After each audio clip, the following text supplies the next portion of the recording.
Hi, this is Alex from devstories.eu. Apache Cassandra with Python, Episode 7 of 12.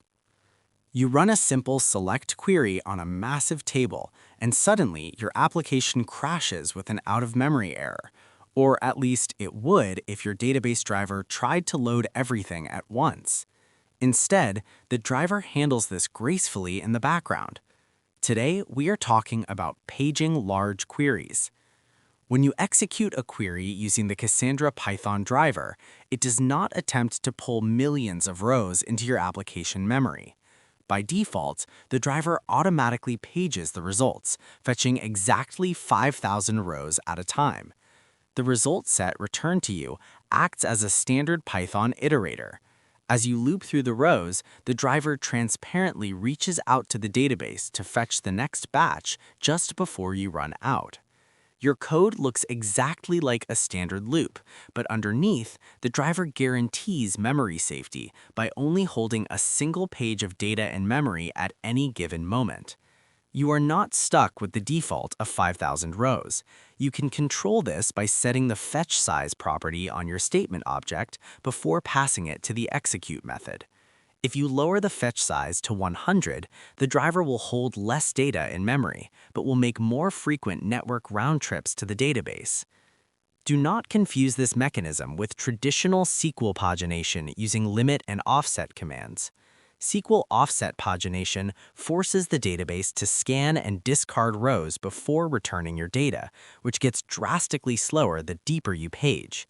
Cassandra uses a cursor-based approach. The driver uses an internal marker to track the exact physical location in the database where the last read finished.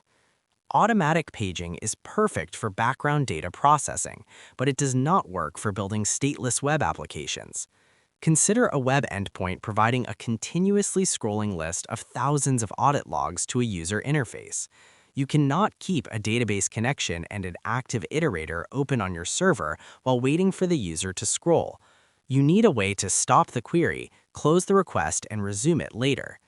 Here's the key insight. The driver provides a property on the result set called the paging state.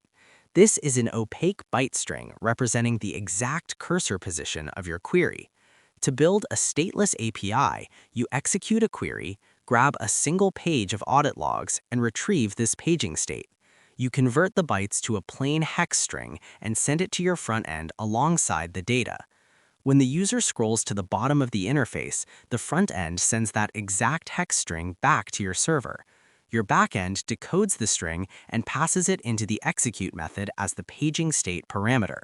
Cassandra instantly resumes the query right where it left off.